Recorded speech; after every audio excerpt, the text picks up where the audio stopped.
The storm rolled in faster than Clay Dawson had expected, sweeping across the plains with the fury of a beast chasing its prey. He had been driving cattle toward the southern pasture when the sky darkened, swallowing the last bits of sunlight behind thick layers of roiling clouds. Lightning tore across the horizon in jagged streaks, and the wind lifted dust from the earth as though trying to flay the land itself. By the time Clay reached his small ranch house, his coat was soaked through, his boots heavy with mud, and his bones aching from the cold that cut straight through him. He stepped onto the porch, kicked snow from his spurs, and pushed the door open. The familiar creak of hinges greeted him, followed by the warm smell of wood and bacon grease lingering from the morning. He tossed his hat on the hook and shut the door against the roaring wind. The storm thrashed harder than any he had seen this season, and he knew he was lucky to have made it home at all.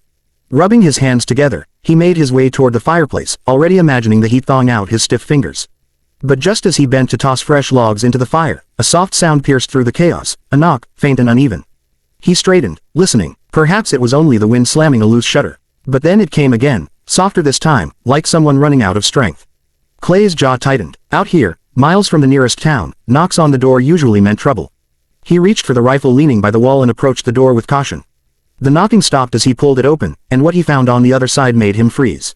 Standing in the snow was a young Apache girl, barely more than 18, her thin dress soaked and clinging to her shivering body. Her hair hung wet over her shoulders, tangled by the wind. Her bare feet were red and raw from the cold, but her eyes, large, dark, and filled with terror, searched his face like she feared he might turn her away.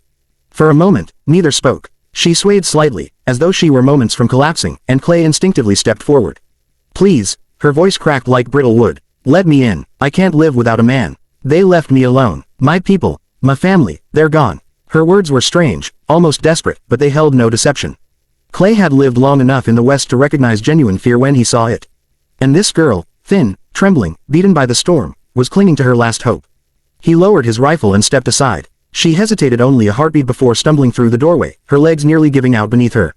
Clay shut the door firmly behind her, sealing the storm outside. He pulled a thick wool blanket from the trunk near the hearth and wrapped it carefully around her shoulders. She allowed it, though she kept her hands close to her chest as if trying to protect the last warm spot she had left. Clay guided her closer to the fire, laying down extra logs until the flames crackled back to life. She sank near the hearth, kneeling in front of it, her trembling slowly easing as the heat seeped into her bones. Clay watched her for a long moment before speaking. "What happened to you?" She swallowed hard, her throat working as though the words pained her. "Raiders," she whispered. "White men. They came at dawn. Our camp. It burned." Her hands tightened around the blanket. "Some ran. Some fought. I lost them in the chaos. I kept running." He crouched beside her, studying her face. Her features were delicate. High cheekbones, long lashes, a narrow chin, but her eyes were the eyes of someone who had already lived through more than most grown men. "How long you been out there?" he asked. She shook her head. "I don't know. The storm was coming. I saw your smoke." It struck him then how far desperation must have driven her. Apache territory lay miles away. She must have walked for hours, maybe days, with no shoes, no food, no direction except toward the faint line of chimney smoke drifting into the winter sky. She pulled the blanket tighter around herself, her voice lowering into a tremble. "In my tribe, women are never alone. We live with family, with warriors, with husbands, uncles, always someone. A woman alone is like a deer among wolves." She blinked at him with frightened honesty. "I don't know how to survive by myself. I can't live without a man. Not because I seek one, but because the world doesn't let girls like me live long alone." Clay had heard many pleas in his life, some true, some manipulative, but this wasn't one of them. The girl wasn't begging for love, or comfort, or romance. She was begging for life itself. "What's your name?" he asked softly. "Naya." He nodded. "I'm Clay." She offered a small nod in return but kept close to the fire, her eyes darting every time thunder cracked overhead. The storm outside battered the walls, but inside the little cabin, the flames cast warm light across her face, revealing exhaustion deep enough to break any man's heart. Clay fetched a pot of stew left from earlier and placed it near the fire to warm. As it heated, Naya glanced around the cabin. Everything seemed foreign to her. The shelves lined with tools, the table with one chair, the single bed shoved into the corner. "You live alone?" she asked quietly. "Been that way a long time." She lowered her gaze, thinking. "I don't want to be a burden," she whispered. "I'll help. I can cook, clean, anything. Just, don't send me back into the storm. Don't send me away." Her voice cracked on the last words, and Clay felt something tighten in his chest. He wasn't a man easily moved. The West had worn softness out of him long ago. But looking at her, fragile, lost, yet holding her fear with quiet dignity, made him feel something he hadn't felt in years. Responsibility. He handed her a bowl of steaming stew. She accepted it with both hands, lifting it to her mouth in small, careful sips, as though afraid to waste a single drop. The storm raged on outside, but inside the cabin, a strange silence settled between them, not awkward, not uncomfortable, but the kind that formed when two lives crossed at the exact moment fate demanded it. Clay returned to sit near the fire, watching the flames dance while Naya finished eating. And for the first time since the death of his wife years ago, the old ranch house felt different. Filled, alive. The storm howled like a living beast against the windows, but the girl beside the fire did not tremble anymore. And Clay knew, without quite understanding why, that her coming here was not chance, it was the beginning of something that would change both their lives. Morning arrived quietly, as if the storm had exhausted the land into a reluctant stillness. The sun fought its way through thinning clouds, its pale light sliding over the deep snowdrifts that blanketed Clay Dawson's ranch. Inside the cabin, the air was warm from the dying embers in the fireplace. Clay stood at the stove, pouring hot water into a tin pot of coffee when he heard a soft shift behind him. Naya was waking. She had curled up in front of the fire the night before, wrapped in the wool blanket like a bird nesting for the first time without its flock. Her eyelids fluttered open slowly, as if afraid the world she saw now would vanish and return her to the nightmare she had escaped. She sat up and brushed strands of dark hair away from her face. Her movements were timid, polite, cautious, habits of someone who had spent her life making herself small to avoid drawing danger. Clay nudged the steaming cup toward her. "Coffee," he said simply. She reached for it with both hands, as though it were a fragile relic. She brought the rim to her lips, sniffed it, hesitated, then took a careful sip. The warmth seemed to melt the stiffness in her shoulders. "Thank you," she whispered. Clay nodded. He wasn't a man of unnecessary words. He had learned long ago that silence was often more comforting than good intentions spoken too loudly. He strapped on his coat and stepped outside to check on the animals while she finished her drink. The cold hit him hard, sharp as a blade. The world was white as far as he could see. Snow waved down the fence rails and dusted the backs of the horses in the corral. Clay moved slowly, clearing the troughs and laying flakes of hay out for the herd. As he worked, he sensed movement behind him. Naya stood a few feet away, the blanket draped around her like a shawl. She had followed him outside without making a sound, her bare feet now wrapped in old leather scraps Clay had offered her earlier. She watched him with eyes that absorbed everything. "You don't need to be out here," Clay said. "You should stay warm inside." "I want to help," she murmured. "I cannot sit while you work alone." He gave her a long look. She meant it, not from obligation, but from instinct. Her people, she had said, never lived in solitude. She wasn't accustomed to watching someone labor while she sat useless. Still, he didn't want her freezing. "Here," he said, pointing to the barn's edge. "Stand where the wind doesn't bite. You can hand me those rope ties when I ask." She nodded eagerly, grateful to be included. They worked in quiet harmony. To Clay's surprise, Naya learned quickly. She watched him mend a broken fence post, then knelt beside him and tried the same knot he tied, a decent attempt for someone who had never handled ranch ropes before. Every time he turned, she was there. Not close enough to crowd him. Not far enough to get lost. Just within reach, as though being near him grounded her in a world she still didn't trust. When he slipped on a patch of hidden ice, she gasped and rushed toward him. Her small hands gripped his arm as if terrified he might fall and shatter like glass. "I'm all right," Clay said, steadying himself. She kept holding him a moment longer than necessary, her breath unsteady. Only when she realized she was clinging to him did she release him, eyes dropping with embarrassed gratitude. As afternoon settled in, Clay brought her back inside for a meal. She cooked with gentle precision, asking permission for every step. "May I chop this? Should I stir this now?" Until Clay finally told her she didn't need to ask for every tiny task. Her smile at that was small but genuine. She wasn't used to freedom. As they ate, Naya watched the flickering fire with a distant gaze. It wasn't until Clay had nearly finished his bowl that she spoke again. "I had a sister," she murmured, her voice barely above the crackle of the fire. "She was younger, beautiful, she loved to dance, she would laugh when I braided her hair, always asking for more beads." Clay listened quietly. "She ran during the raid. I don't know if she escaped. I don't know if she stopped, her throat constricting. I looked for her until my legs wouldn't carry me anymore." She closed her eyes, steadying her breath. "I don't fear death," she whispered. "I fear dying alone, without anyone knowing my name." Clay felt something settle heavy in his chest. The West swallowed people without mercy. But hearing her speak, so straightforward, so unshielded, cut deeper than he expected. "You're safe here," he said. She lifted her eyes to him, searching his face as if trying to confirm. It wasn't just kindness spoken out of pity. "I will work," she said quickly. "I will clean, cook, sew, anything. I don't want to be a burden. I only need a place until I learn who I am without a tribe." Clay leaned back, studying her. "You don't owe me anything," he said. Her brows pulled together. "But I cannot stay without giving something in return." "That's not how this works," he replied softly. But she shook her head. "For me, it is." There was no arguing with her quiet conviction. So Clay let the matter rest. As evening painted the snow in fading shades of gold and blue, Naya walked around the cabin, learning its corners. She touched the water bucket, the stacked firewood, the hooks on the wall. Everything was new to her, unfamiliar, but she studied it with determination.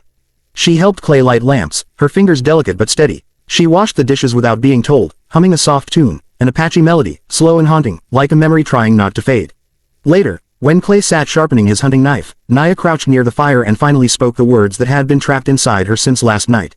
"I didn't mean what it sounded like," she said quietly. "When I told you I can't live without a man." Clay paused, looking up. "I don't mean a man for love," she clarified. "I mean a man for protection. A man for survival. A woman alone as prey. But a woman who stands beside someone, even quietly, even as a student, she has a chance."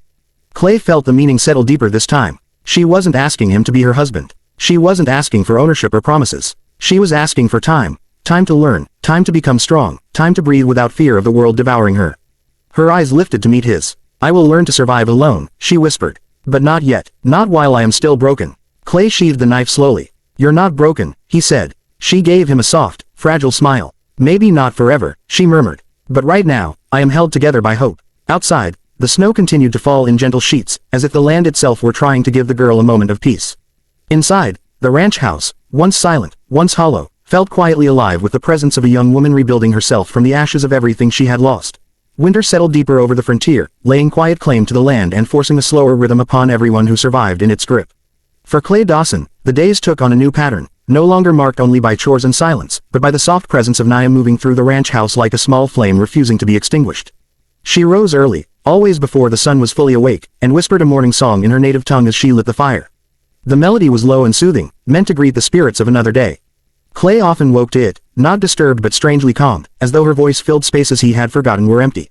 She swept the floors, fetched water from the well even when the rope froze stiff, and mended blankets with nimble fingers.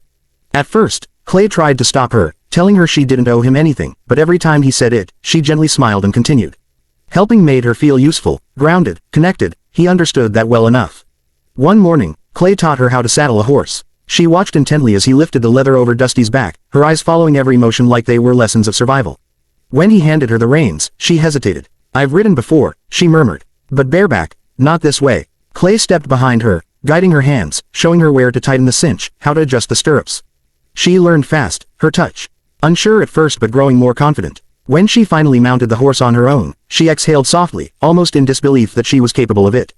Clay watched her circle the corral, her posture straightening with every lap. The timid girl he had taken in was beginning to carry herself differently, not fearless but braver. That evening, she cooked a stew of beans and dried venison, humming the same tune she always did when she worked.